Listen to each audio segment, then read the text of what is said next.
अभी पूरे दुनिया में सेव सॉइल नाम का बहुत बड़ा मूवमेंट चल रहा है, बट क्यों?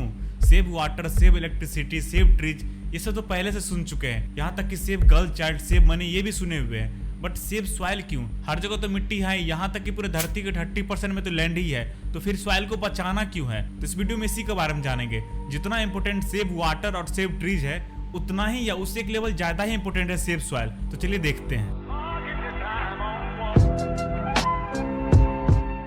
आपको ये बात पता ही होगा कि धरती पे अप्रॉक्स 30% लैंड ही है, लेकिन उस 30% में से सिर्फ 7.5% एग्रीकल्चर करने लायक है। अगर सॉइल प्रोफाइल की बात करें तो सबसे नीचे बेड रॉक और सबसे ऊपर टॉप सॉइल आता है। टॉप सॉइल अप्रॉक्स 5 से 10 इंच का ही होता है, लेकिन इसमें ऑर्गेनिक मैटर और माइक्रो ऑर्गेनिज्म का मैक्सिमम कंसंट्रेशन होता है। अपना लोग जितना भी फूड ग्रो करते हैं उसका 95% फूड टॉप सॉइल में ही ग्रो होता है। बट प्रॉब्लम की बात यह है कि अभी टॉप सॉइल 10 गुना ज्यादा स्पीड से खत्म होते जा रहा है। अगर टॉप सॉइल खत्म हो जाएगा तो हम लोग कुछ भी ग्रो नहीं कर सकते हैं। आपको जानकर आश्चर्य होगा कि सिर्फ 1 इंच टॉप सॉइल बनने में 500 से 1000 साल लगता है, लेकिन उसको खत्म होने में सिर्फ मिनट लगता है। हेल्दी सॉइल खुद में एक जीता जागता इकोसिस्टम होता है। उसके अंदर minerals, organic matter, air, water और बहुत ज्यादा लाइफ फॉर्म्स रहता है। सिर्फ 1 ग्राम सॉइल के अंदर 50,000 से ज्यादा स्पीसीज रहता है, जो एक दूसरे के साथ इंटरेक्ट करके सॉइल को हेल्दी और प्रोडक्टिव बनाए रखता है। लेकिन हम लोगों ने इस पूरे इकोसिस्टम के बैलेंस को ही खत्म कर दिए हैं। पूरी दुनिया का 1/3 सॉइल पहले से खराब हो चुका है। इस इकोसिस्टम का एक पॉपुलर स्पीसीज है अर्थवर्म्स, जो सॉइल में प्रेजेंस ऑर्गेनिक मैटर को खाकर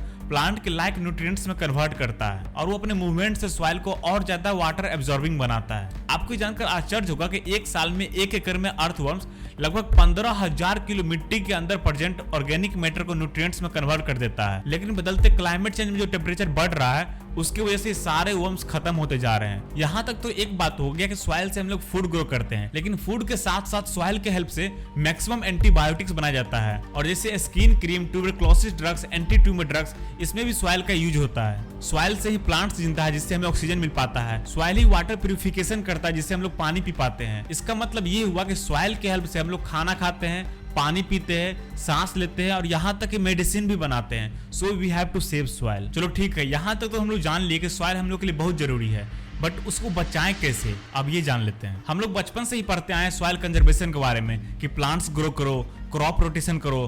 क्रॉप रोटेशन का मतलब कि एक ही जमीन पे बार बार सेम क्रॉप नहीं ग्रो करना है, चेंज कर करके ग्रो करना है, जिससे वहां का न्यूट्रिएंट्स बचा रहे। बट ये सब जानते हुए भी हम लोग कुछ कर नहीं सकते हैं। तभी उस सॉल्यूशन की बात करेंगे जो हम लोग इंडिविजुअल लेवल पे कर सकते हैं। तो सबसे पहला, पेड़ लगाओ। अगर आपके पास कहीं भी खाली जगह पड़ा हुआ है, खाली जमीन है, खाली जमीन रखने से अच्छा है कि वहां पे पेड़ लगा दो। कम से कम अगर आपके पास छत है तो वहां पे पेड़ सब लगा के गार्डन टाइप का बना दीजिए, जिससे आपके घर का टेम्परेचर भी कंट्रोल रहेगा और आप शाम को वहां बैठ भी सकते हैं। और दूसरा, इंडिविजुअल लेवल का काम है अवेयरनेस फैलाना। आप सब लोग फेसबुक, इंस्टा, ट्विटर पे होंगे ही, तो कम से कम एक पोस्ट सेव सॉइल और सेव नेचर के नाम पे कर सकते हैं। इतना तो कर ही सकते हैं हम लोग। बैठकर ये सब कुछ होते देखने से कुछ नहीं होने वाला है। अभी का पॉलिटिशियन कुछ भी नहीं करेगा, क्योंकि उसका जिंदगी 10 साल का ही बचा हुआ है, बट हम लोग का तो अभी स्टार्ट ही हुआ है। ये सारा कुछ हम लोग को और हम लोग का आने वाला जनरेशन को झेलना पड़ेगा। सो कम से कम अपने मोबाइल से एक पोस्ट जरूर कीजिएगा और इस वीडियो को शेयर कीजिए, क्योंकि सॉइल प्राइसलेस है। इसके सर्वाइवल के लिए हम लोग को मिलकर काम करना पड़ेगा। जब एक छोटा सा अर्थवर्म इतना कर सकता है तो हम और आप मिलकर क्यों नहीं कर सकते हैं? तो इस वीडियो में बस इतना ही। यहाँ तक देखने के लिए धन्यवाद। चलिए मिलते हैं अगले वीडियो में।